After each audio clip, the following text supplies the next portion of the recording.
다윗의 아들 솔로몬의 왕위가 견고하여 가며 그의 하나님 여호와께서 그와 함께하사 심히 창대하게 하시니라. 솔로몬이 온 이스라엘의 천부장들과 백부장들과 재판관들과 온 이스라엘의 방백들과 족장들에게 명령하여 솔로몬이 온 회중과 함께 기브온 산당으로 갔으니 하나님의 회막 곧 여호와의 종 모세가 광야에서 지은 것이 거기에 있습니다. 다윗이 전에 예루살렘에서 하나님의 궤를 위하여 장막을 쳐 두었으므로 그 궤는 다윗이 이미 기럇여아림에서부터 그것을 위하여 준비한 곳으로 메어 올렸고 옛적에 훌의 손자 우리의 아들 부살렐이 지은 놋제단은 여호와의 장막 앞에 있더라. 솔로몬이 회중과 더불어 나아가서 여호와 앞 곧 회막 앞에 있는 놋제단에 솔로몬이 이르러 그 위에 1000마리 희생으로 번제를 드렸더라. 그날 밤에 하나님이 솔로몬에게 나타나 그에게 이르시되 내가 내게 무엇을 주랴 너는 구하라 하시니 솔로몬이 하나님께 말하되 주께서 전에 큰 은혜를 내 아버지 다윗에게 베푸시고 내가 그를 대신하여 왕이 되게 하셨사오니 여호와 하나님이여 원하건대 주는 내 아버지 다윗에게 허락하신 것을 이제 굳게 하옵소서. 주께서 나를 땅에 티끌같이 많은 백성의 왕으로 삼으셨사오니 주는 이제 내게 지혜와 지식을 주사 이 백성 앞에서 출입하게 하옵소서.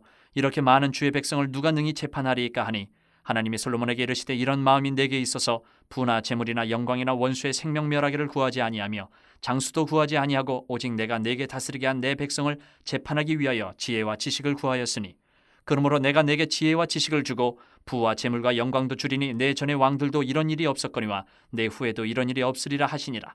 이에 솔로몬이 기브온 산당 회막 앞에서부터 예루살렘으로 돌아와서 이스라엘을 다스렸더라. 솔로몬이 병거와 마병을 모으매 병거가 1400대요 마병이 12,000명이라. 병거 성에도 두고 예루살렘 왕에게도 두었으며 왕이 예루살렘에서 은금을 돌같이 흔하게 하고 백향목을 평지에 뽕나무같이 많게 하였더라. 솔로몬의 말들은 애굽과 구외에서 사들였으니 왕의 무역상들이 때로 값을 정하여 산 것이며 애굽에서 사들인 병거는 한 대에 은 600세겔이요 말은 150세겔이라. 이와 같이 햇사람들의 모든 왕들과 아람 왕들을 위하여 그들의 손으로 되팔기도 하였더라. 인생에서 정말 내게 필요한 것이 무엇인지 모르는 사람들이 있습니다. 내가 정말 간절히 바라는 것이 무엇인지 모르는 인생이 있다라는 거죠. 여러분, 소망이 있고 꿈이 있고 비전이 있는 사람만이 노력도 하고 발전도 할 수 있습니다. 오늘 본문에 하나님을 감동시킬 만한 소원을 품은 이스라엘의 왕이 등장을 합니다. 우리가 너무나 잘 알고 있는 솔로몬 왕이죠. 이 솔로몬을 통해서 소원이 있는, 비전이 있는 삶은 어떤 모습으로 나타나는가 오늘 우리가 살피면서 나를 한번 그 솔로몬 왕에 이렇게 비교하면서 살펴보기를 원합니다. 먼저 소원이 있는 삶은 예배하는 삶입니다. 1절부터 6절을 보면 당시 불안정한 국내외 정세 속에서 다윗에게 역대상을 보면 다윗에게 승리를 주신 하나님이 불안전한 역시 국내외 정세 속에서 그의 후임 왕이 된 아들 솔로몬에게도 안정을 주십니다. 다윗은 전쟁을 통해서 평화의 시대를 열게 하셨고 솔로몬은 그 아버지 다윗이 전쟁으로 닦아놓은 평화의 깃틀 안에서 하나님의 앞에 나가서 예배할 수 있는 집을 짓기 시작해요. 솔로몬이 아버지 다윗의 그 하나님을 향한 예배에 대한 그 비전, 꿈을 이어받으니까 하나님은 다윗에게 하셨던 것처럼 솔로몬에게도 함께 하십니다. 이 역대기의 첫 독자는 멸망 또 유배 황폐해진 예루살렘으로 돌아와서 다시 하나님 나라를 재건해야 하는 그 백성들이 이 역대기를 받은 사람들이에요. 우리 조상들이 이렇게 멋진 삶을 살았다 하나님 앞에서 그거를 다시 한번 돌아보는 것이에요. 이 역대기. 역대기 역사는 한마디로 줄이면 이렇습니다. 현실이 아무리 척박해도 다시 성전을 세우고 예배를 회복하면 소망이 있다. 이게 역대기가 우리에게 주는 핵심이에요. 예배를 회복하면 소망이 있다. 우리에게도 똑같이 적용되는 말씀입니다. 하나님은 백성들이 하나님 앞에 나오기를 기다리고 계세요. 그래서 역대기에서 총 한 40번 정도 나오는데 그 원어로 다라시라는 단어가 계속 반복이 돼요. 이게 무슨 말이냐? 나아가다, 묻다, 찾다 이런 히브리어입니다. 나아가다, 찾다, 묻다 뭐죠? 하나님 앞에 나가는 거예요. 실패해도 실수가 있어도 하나님 앞에 나가면 소망이 있어요. 반대로 능력이 아무리 출중해도 하나님을 찾을 줄 모르면 그 마지막은 파멸로 나간다. 이것이 역대기의 핵심이에요. 하나님 앞에 예배로 나가면 소망이 있고 나가지 않으면 파멸이다. 이거예요. 그래서 역대기를 묵상하시면서 이 핵심을 딱 기억하시면서 읽으면 많은 것들이 빠르게 이해가 되고 은혜가 될 겁니다. 언약궤는 이 당시에 솔로몬 당시에 예루살렘에 성막과 제단은 기브온 산당에 이렇게 따로 분리가 되어 있는 상황이었습니다. 그래서 솔로몬은 온 백성을 기브온 산당에 기브온에 모집을 하고 한 번에 1,000마리의 제물을 드리는 어마어마하게 큰 제사, 엄청난 제사를 하나님 앞에 단번에 드립니다. 1,000마리의 제물을 드리는 그 어느 때보다 정성스럽게 예배로 나간 거예요. 아버지 다윗으로부터 자기가 왕위를 물려받고 제일 먼저 한 게 이거예요. 제일 먼저 한 게 하나님 앞에 나가서 1,000마리의 번제를 드리는 거. 이 의미는 뭐냐? 왕으로서의 살 길을 어떤 정치 제도나 군사력이 아니라 하나님 앞에 예배하는 것에서 찾았어요. 하나님에서 예배합니다. 여러분, 우리가 바른 삶을 살아가는데 가장 먼저 세워야 될 것은 하나님 앞에 나가서 예배하는 겁니다. 우리의 살 길이 어디 있는지 우리는 오늘 이 솔로몬의 모습을 보면서 묵상해야 돼요. 그리고 예배할 때 소원을 알게 돼요. 비전을 알게 돼요. 요즘에 우리 청소년부 친구들 숫자는 적지만 주일마다 모여서 예배하고 소그룹 하면서 하나님이 주신 비전이 뭔가를 말씀해서 찾아가고 있어요. 1,000마리의 희생 제물을 번제로 드린 솔로몬에게 그날 밤에 하나님께서 나타나셔서 질문을 하십니다. 네 소원이 뭐냐? 솔로몬의 반응을 보십시오. 한번 생각해 볼게요. 시간을 좀 주세요. 이게 아니었어요. 1초의 마무림도 주저함이 없이 소원을 말합니다.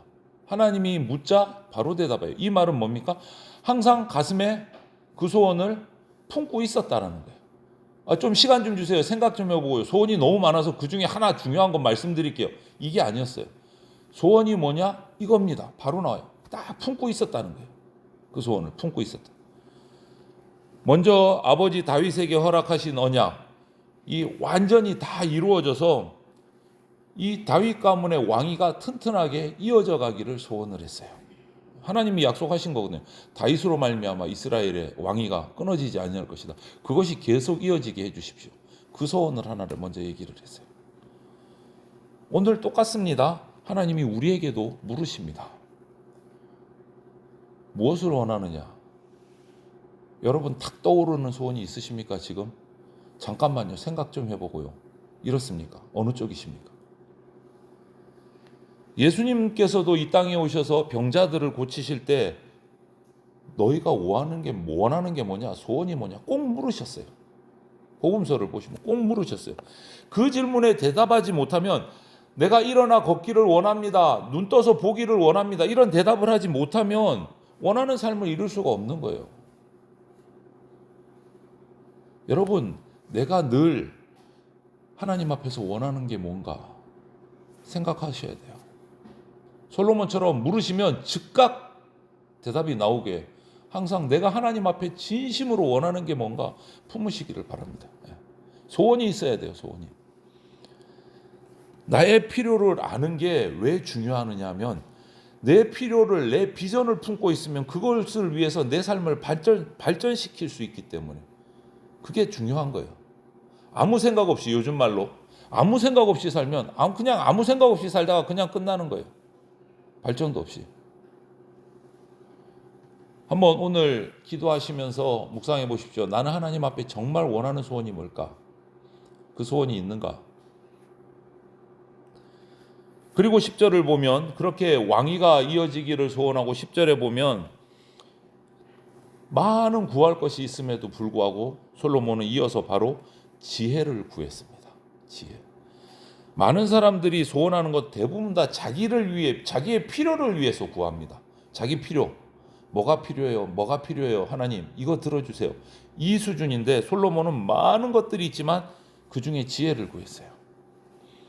솔로몬이 구한 지혜는 자기가 똑똑해지려고 유명해지라고 지혜를 구한 것이 아니라 하나님이 자신에게 맡기신 이 백성들을 다스릴 수 있는, 평화롭게 다스릴 수 있는 지혜를 구한 거예요. 백성과 나라를 위해서 구했어요. 자기 필요를 위해서 구한 게 아니고.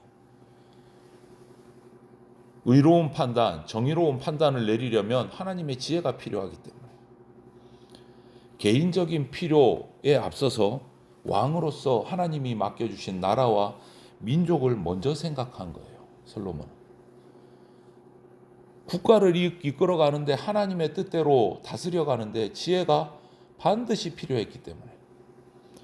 여러분, 지혜를 왜 하나님께 구했을까요?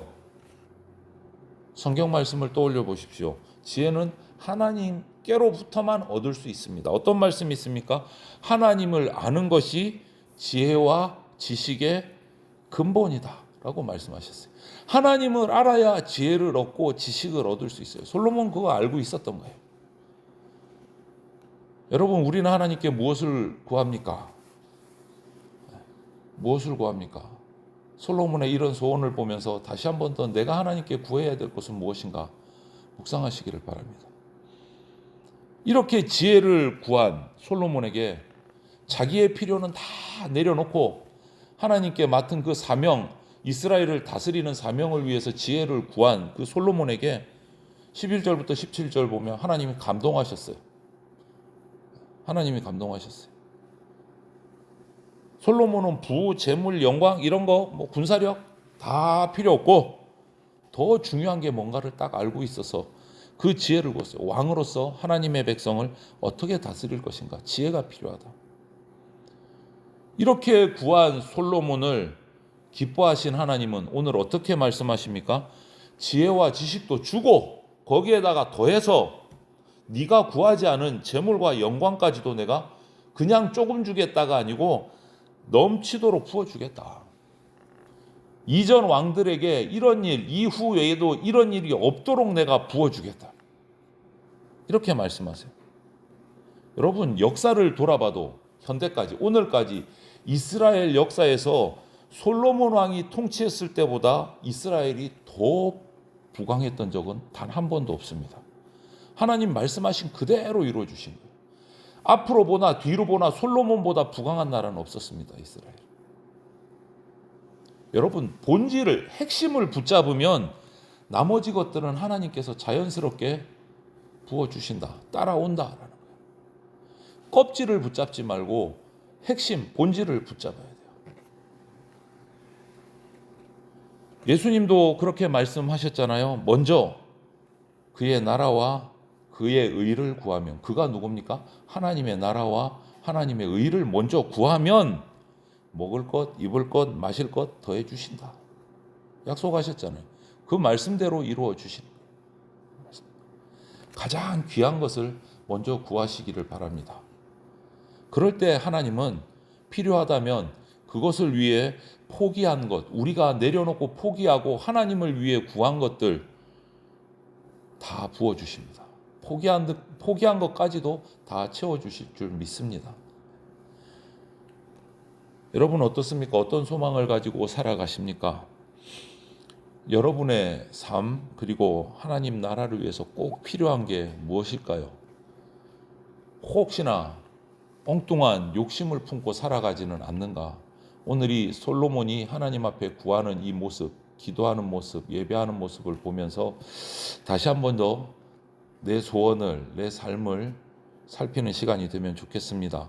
우리 성도에게 가장 중요한 것은 내가 하나님의 기쁨이 되는 인생을 사는 겁니다. 하나님의 기쁨이 되십시오. 그러면 나머지는 하나님이 만족한 삶으로 다 채워주십니다. 오늘 하루도 주님의 기쁨이 되는 삶을 살아가셔서 하나님께서 다 채워주시는 그런 은혜를 맛보는 복된 하루가 되시기를 주님의 이름으로 축원을 드립니다. 아멘. 말씀